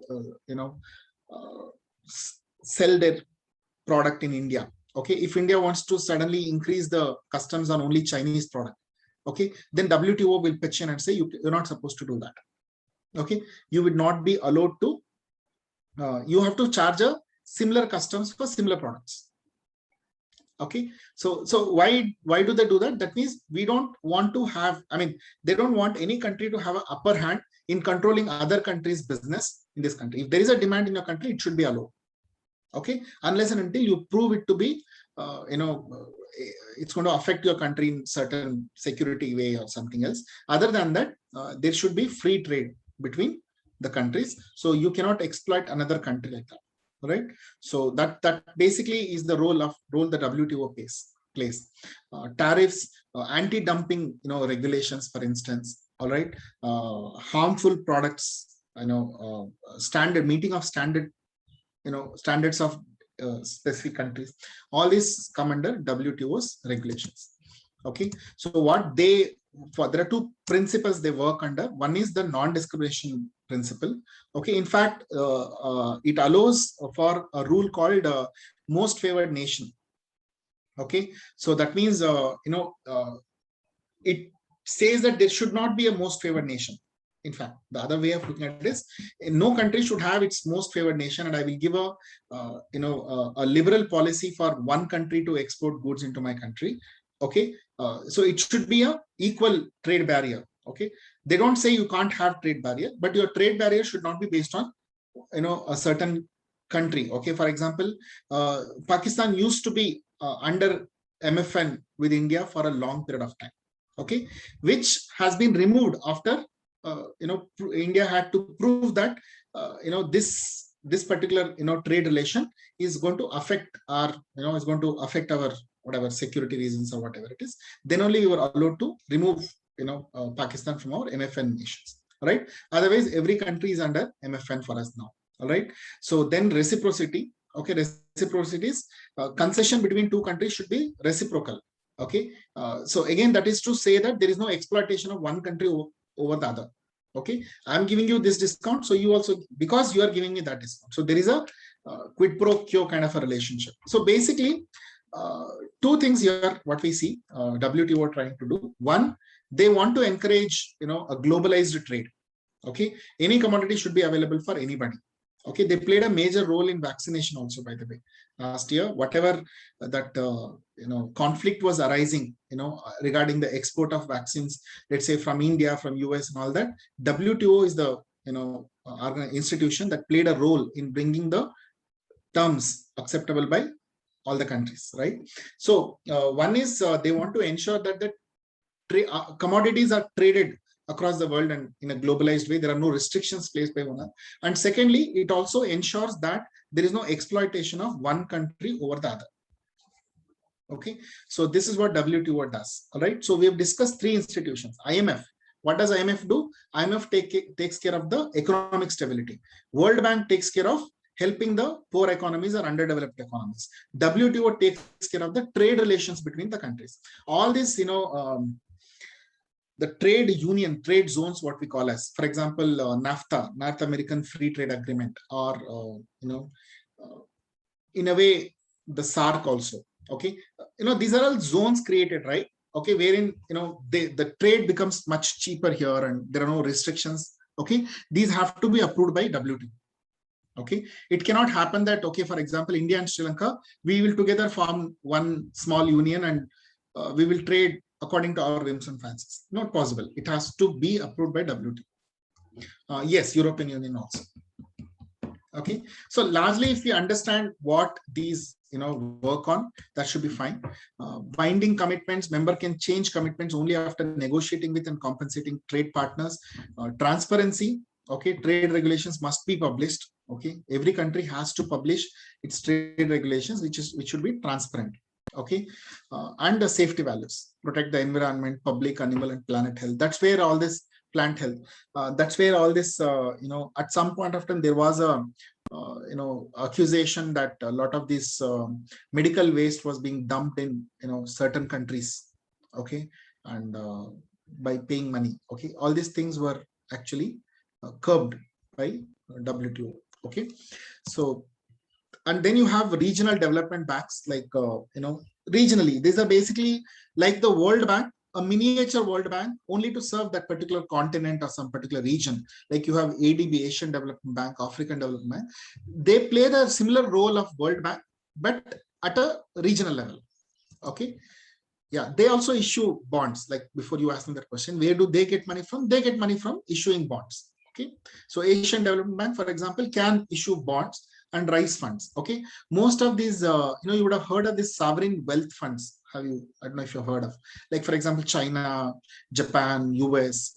All these advanced economies, they have formed a sovereign wealth fund where every year they move some amount of their money into these sovereign wealth funds. So through that, they will buy these bonds. Okay, so I hope you followed what I said. Regional development banks are also there. They generally have branches in every country. Then you have BIS, Bank for International Settlements. Okay, you would have heard of this. BIS hallmark, you would have heard. No, so that is not this. Okay. So Bank for International Settlement, basically, as you see, this will settle the disputes between central banks. Okay, so they are the ones, they're famous for this Basel Committee norms. If you've heard of Basel Committee norms, worldwide, the banks have to maintain certain norms. Okay, certain, for example, capital adequacy norms, the percentage of maximum NPA that as a country you can have. Okay, so basically they form these norms called Basel Committee norms, which the central bank will implement. Central bank of every country will implement in their country. That way, these norms are keeping the whole banking of the world under control.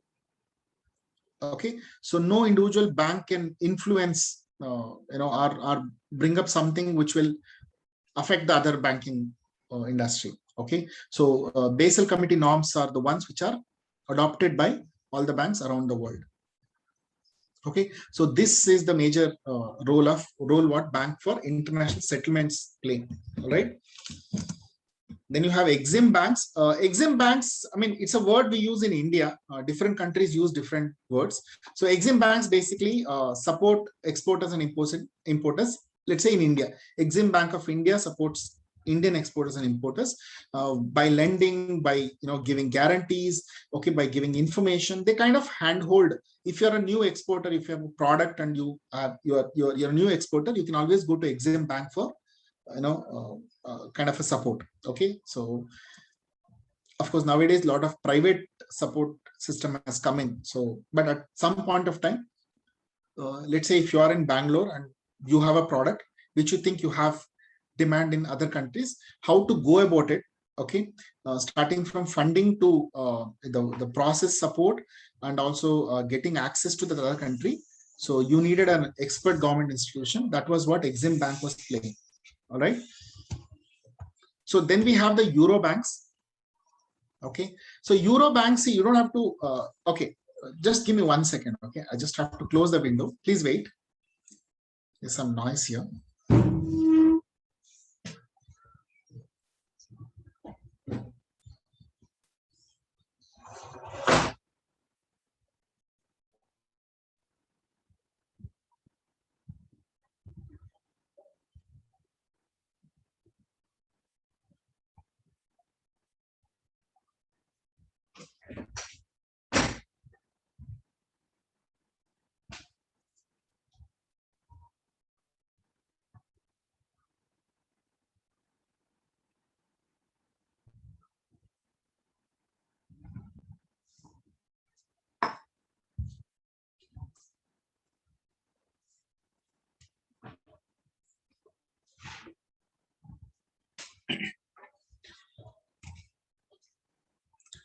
Yeah, sorry about that. So Euro banks, okay. The word Euro, okay, is one crazy term that we'll see in this subject. You will have Euro markets, you'll have Euro credit, Euro bonds. That does not mean that's got nothing to do with Euro. Okay, I want to kind of clarify, repeat it again. Euro banks does not mean banks in Europe. Or tomorrow, if I say Euro credit has got nothing to do with Europe. Okay, Euro basically means international. Euro means international. Okay, so let's understand it that way. So Euro banks are basically the banks, okay, that accept deposits, foreign currency deposits and foreign currency loans. Okay, so you may have a Euro bank. It's not one institution, unlike WTO, World Bank and IMF. Euro banks are not one institution that we're talking about. Euro bank is any bank which has a office or a branch in a country where it is dealing with foreign currency. For example, you may have a bank in India which is dealing with foreign currency and foreign currency deposits and loans. It is possible. May not be in India. Okay, we don't have much in India, but in US and all that, you have banks which deal only in rupees. Okay, like for example, SBI has a subsidiary in US which deals only in rupees. So that means if there is any rupee transaction that has to happen in US, that can happen in Euro bank in US. All right. So it's more of a meaning that you have to understand rather than thinking of any one particular bank here. Okay. So of course they play a major role in international trade. Okay. So not subject to host country bank regulations because they only do forex. Okay. It's more of convenience of its customers that they set up. Okay. Their banks in abroad. Okay, so that's one. Again, euro currency. Okay, euro currency is again nothing to do with euro as a currency. Okay, it is just a foreign currency. For India, every other currency other than rupee is a euro currency. Okay, I hope you're getting this. All right, every other currency which is not rupees is a euro currency. For US, every other currency other than dollar is a euro currency. Okay, so euro has nothing to do with the bank location of the currency. Okay, so any bank which is set up in another country other than its own host country, okay, and it transacts only in euro currency, that is foreign currency, can be referred to as a euro bank. Okay, again, some features: deposit rates are higher, lending rates are lower. Okay, COC's cost of capital is lower because they're not subject to central bank reserve requirements there. Okay, see, it's again not fully true again here also. Let's say if there is a Indian bank which is operating in US as a Euro bank, okay, they are not subject to the US central bank regulations, but they may still be subjected to Indian central bank regulations. Okay, we should continue, thinking like that. And moreover, the relevance of Euro banks is very less today because today everything is the online form, right? So you really need not set up yourself in a foreign country. Correct? You can still service your customer. Okay, this was much required at a time when the currency has to literally be exchanged, right? But today it's not so. Today you can do everything online, so you don't have to have a branch abroad. Whichever country you are in, you want to deal in another. Let's say you are in India and you want to do a transaction in dollars. Okay, that means you want to accept some dollar, you want to borrow some dollar, you want to pay some dollars. Everything can be done sitting at your country. So the relevance of Euro bank has largely gone down today, but still that service, you can still name it as a Euro bank. Then you have MNC banks, multinational banks, like all our Citibanks, HSBC Bank that we see here in India. They all are MNC banks. Basically, they are present and operating in more than one country. Okay, they are called multinational banks. They also play a major role in facilitating transactions, forex transactions. So learning international economics cannot complete without giving due understanding credit to the MNC banks. Okay, so generally MNC banks will have to obtain licenses from the host country's central bank. Okay, for example, if you are a foreign bank and you want to operate in India, you need to obtain a license to operate as a foreign bank in India by RBI. All right, and RBI puts 100 restrictions to operate. Okay, because RBI has its own preferences, right? So HSBC, Citibank, even to open a new branch, they have to get approval from the central bank. All right. Yeah, so that's basically about multinational banks. Then you have offshore banks. Okay, highly controversial. Okay, you would have seen it in a lot of movies. Okay, offshore banks are basically banks which are set up in some kind of a tax havens. okay, where the regulatory restrictions are very less for movement of funds. Okay, the closer home is Mauritius for us. Okay, Mauritius is seen to be one of the country where offshore banks are. Most of the banks are settled.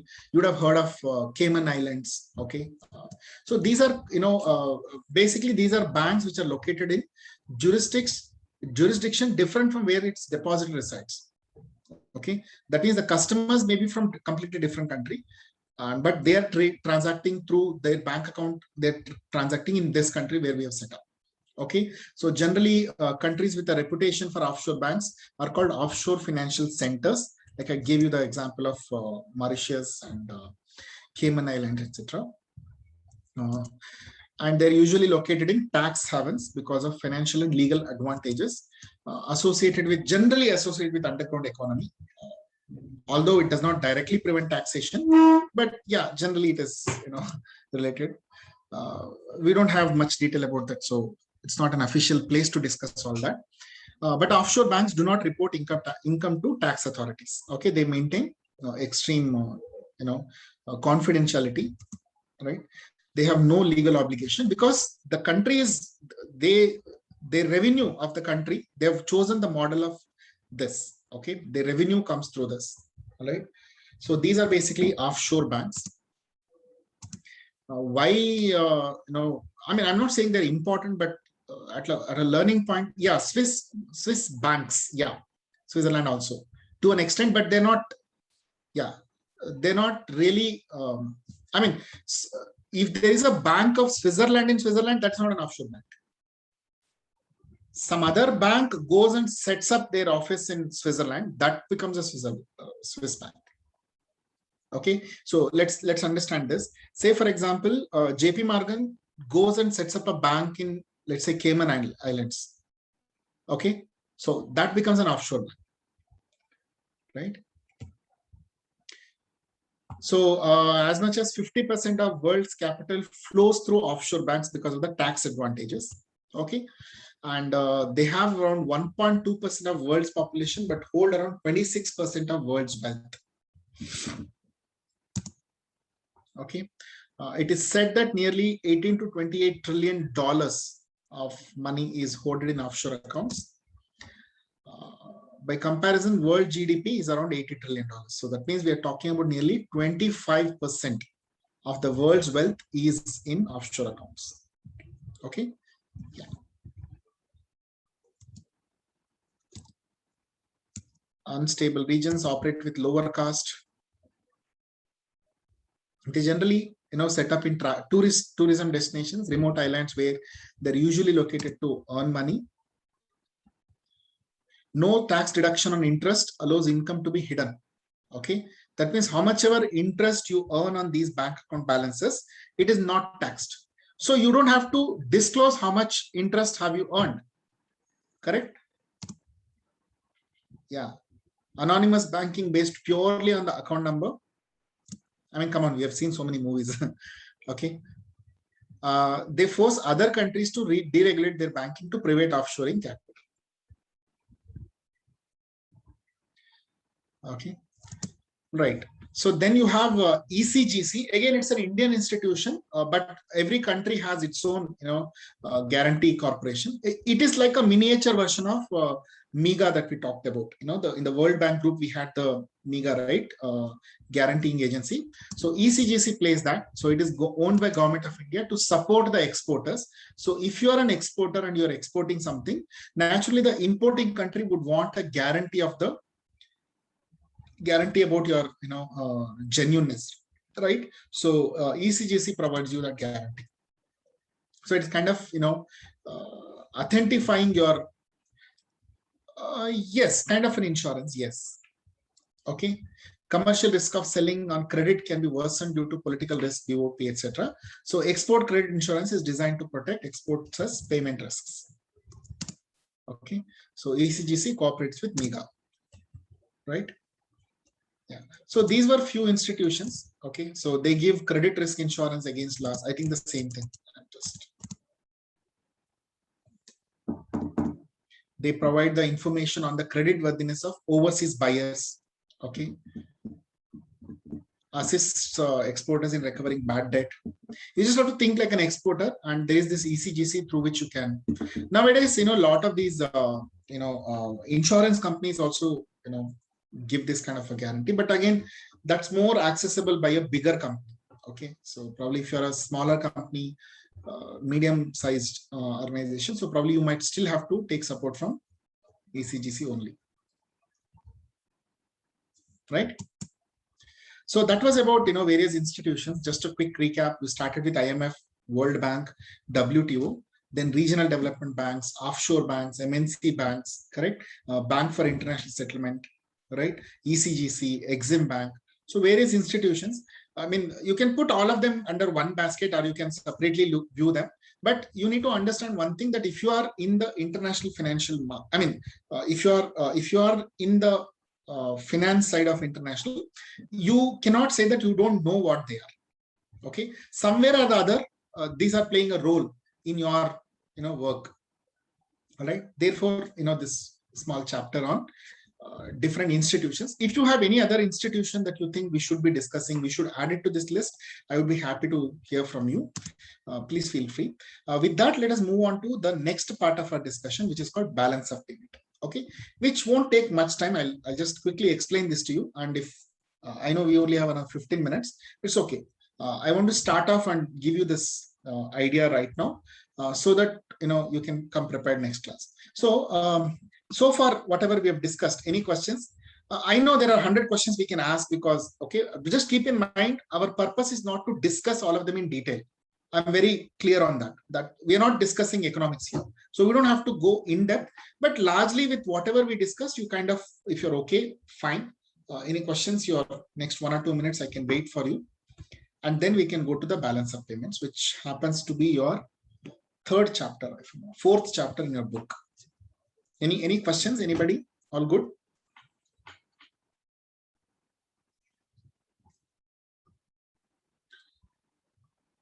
All right.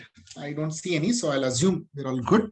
Okay. So let me give you an introduction to balance of payments. Okay. Now, what I'll do is, instead of showing you this, let me show you the real balance of payment of India. Okay. I guess I'll go with Google.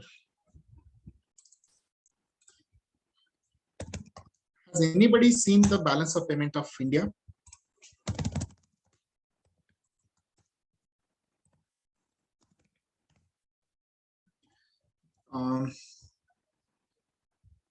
I need an Excel file.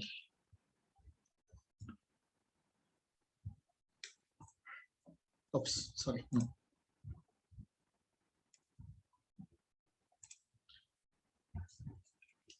I'm going from the beginning because I want you to also see it. Okay.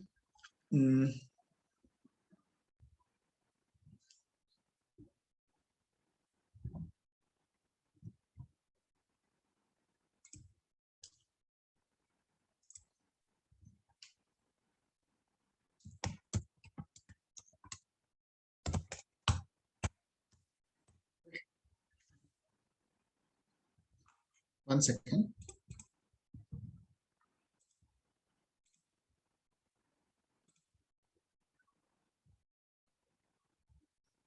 No, there is a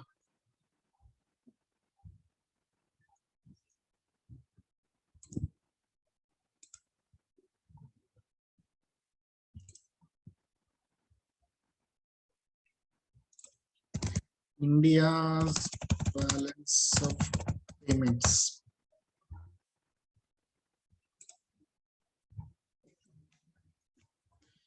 Sorry about that. There is a file that I would wanted to open. It opens a XLS file. I wonder where it is hiding.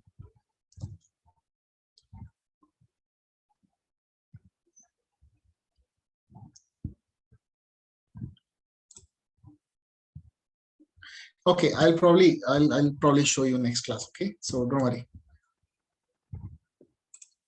Or it may be there here.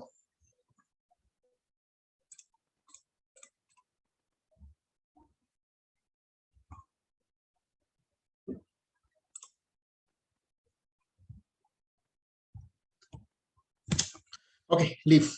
Let's not. Okay, let's not bother. Don't worry. I'll definitely show you next class. I'll also share the link with you. So basically, what I wanted to do is I wanted to download the balance of payment for the latest year and try to go through that before we start the chapter. It's okay. It doesn't matter. So before we get into this, what is BOP? What is balance of payment? It is a simple statement. Okay, it's a simple statement which tells how much of foreign currency has come into India, how much of foreign currency has gone out of India. Simple. Okay, it is kind of a receipt and payment account. It's a summary of all the foreign transactions with and out of India. Okay, that is balance of payment. Who prepares it? The RBI has to prepare it. That is, India has to prepare the balance of payment. Now you know the concept of IMF, right? So IMF, think like IMF. IMF has the account of how much currency is there with every country, right? How much of money supplying there in every country. Now, let's assume for now it is fixed. Okay, it is fixed. Let's say for instance, I'm just saying there is 100 units of currency in the whole world. Okay, let's say there are 10 countries, each with 1, 2, 3, 4, 5, 10 countries, each with 10 units of currency. That means IMF knows there are 100 units of currency and there are 10 countries, each having 10 units of currency to start with. Now, at the end of the year one, what would have happened? Say, for example, country one has exported goods to country two, okay, and it has collected 2 units of currency from country two to country one. Now, at the end of 1 year, when IMF looks at the bottom, in the world, totally still there is 100 units of currency, but it is not 10 with all. Instead, country one has 12 units, country two has 8 units. Correct? So it is a zero-sum game. If you actually think it's a zero-sum game, that means the money is moving between countries, depending on who is exporting more, who is importing more. Correct? If I'm a country who's exporting more and more, naturally I will collect more of the world's money supply. I become richer, right? So there is a limited amount of currency available in the world, unless and until you're digging more of gold. Correct? If you're mining more gold, then only there's the only reason that, and also exporting. These are the only 2 reasons how your money supply can go for any country, right? So at the IMF level, the balance of payments, when you add the balance of payment of all the countries, it should become 0. Correct? So now think from India's point of view. So India, what it will do, for every year, I will prepare a balance of payment and give it to you. So where I will tell, I had so much of foreign currency, so much of export I did, therefore this much of money came. So much of import I did, so much of foreign currency went out. Okay, not just export, import, you also have capital flows. FDI comes in, FDI goes out. FII comes in, FII goes out. A lot of this banking transaction between NRIs and companies itself transferring money for their own subsidiaries. So many different ways in which the foreign currency comes and goes between the countries. I will summarize all these transactions and tell you, I had so much opening balance. This much of foreign currency has come in or gone out. The only one of them is possible, for any year, and how much is left out. That I will match with. That has to match with my deposit or whatever reserve that I have with IMF. Correct? No, makes sense, right? That's basically balance of payment. All right. So in that you have like 2 kinds of balances. One is called current account balance. The other one is called capital account balance. I'll come back to the statistics. Okay, I'll come back to the statistics. Let's understand a little more about the foreign flows. Okay, now foreign flows between countries, that is forex, that is the currency movement between countries, happen for 3 reasons broadly. 1, visible items. That means goods are exported and imported. Because of that, the foreign exchange moves between countries. Invisible items, services. Okay, tourism, for example, hospital, for example. Okay, healthcare. Because these services also, pay and receive foreign currency. Then you have the capital transfers. That is FDIs, FIIs, okay, dividend payments, interest payments. Okay, all this come under.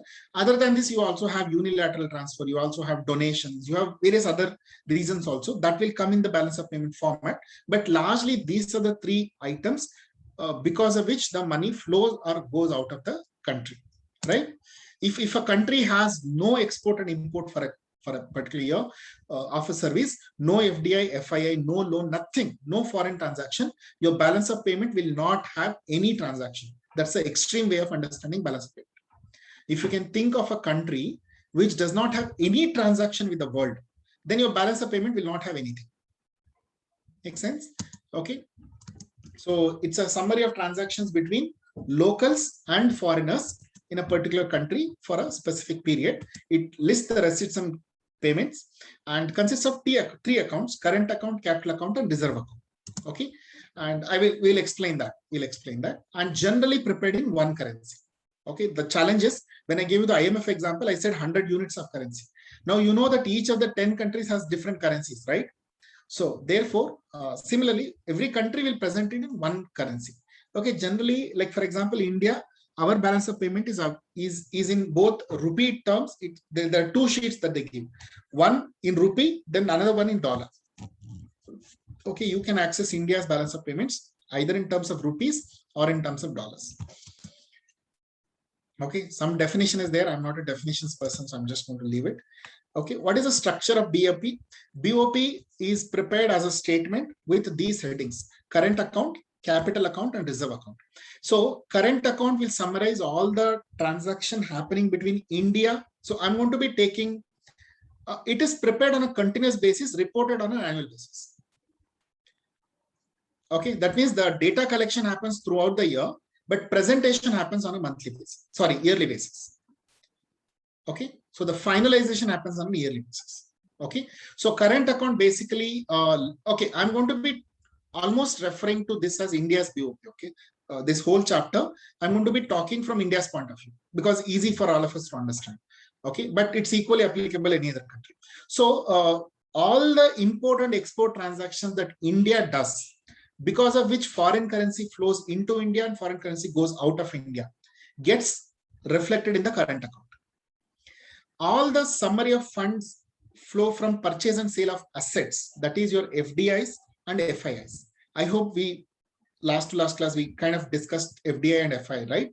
So all those monies moving into the country because of purchase or sale of asset, which is FDI, FII, inflow, outflow, okay, or even borrowing of the money. Okay, FDI or FDI also almost means that you're investing in equity, but it also includes borrowing and lending. You're borrowing something.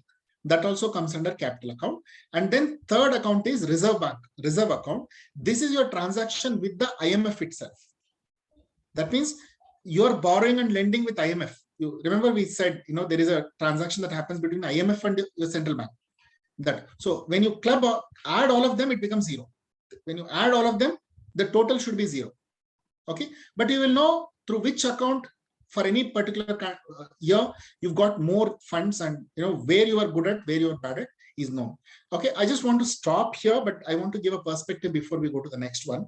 See, current account surplus, current account deficit. That means if you have more exports than imports, your country is supposed to have current account surplus. Okay, similarly, if you have more FDI, FII flows into the country than outflows, inflows are more than outflows, then it is a capital account surplus. Okay, now India, I will tell you a problem.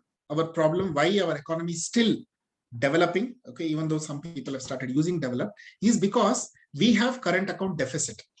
I'm sure in every budget, in every monetary policy discussions, you would hear India having a CAD, current account deficit of certain percentage, right?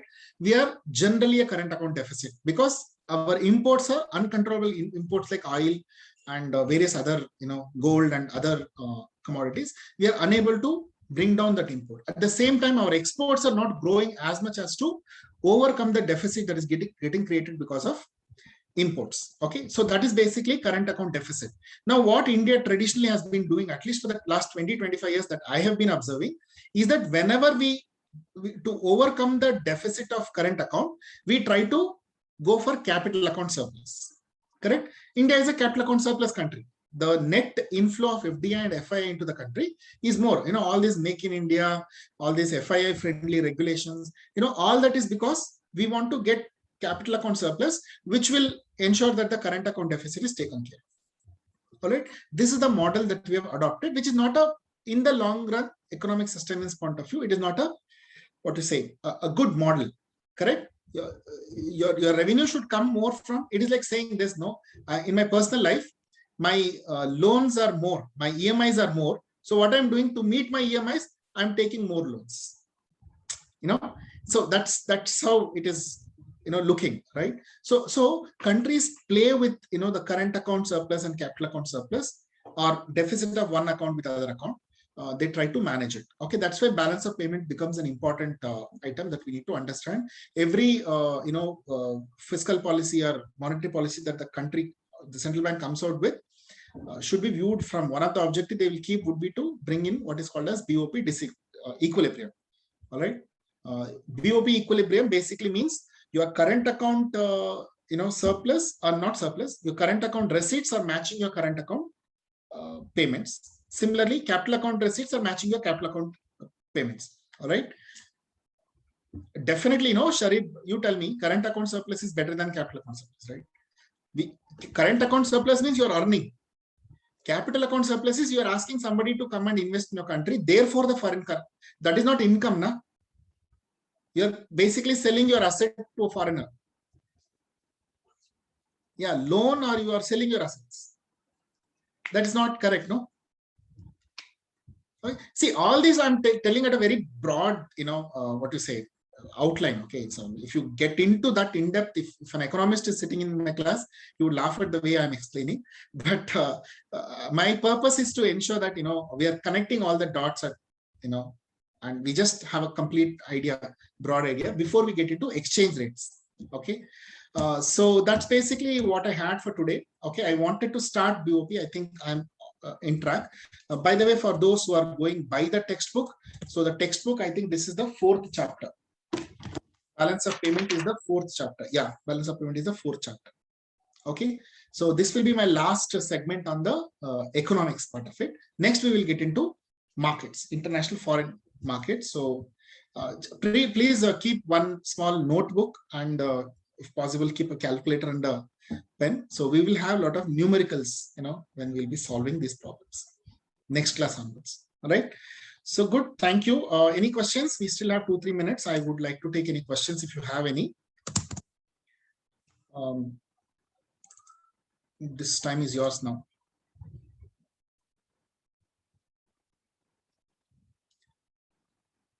Okay. Who challenged me first that you will make it difficult? Pooja Kumari. Nope. I think you did not.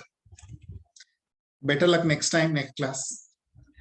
Okay, good. If there are no questions, I will see you all next class. Oh, thank you, Sharif. Thank you. Appreciate that. So please bring in any feedback you want me to change something. I would be happy to change. All right. Any suggestions you have, I would like to take it. Please post your questions in the portals. I will generally answer within a day or two. Okay. So looking forward. Thank you all. See you next week. Shall we call it a day now? Okay, good.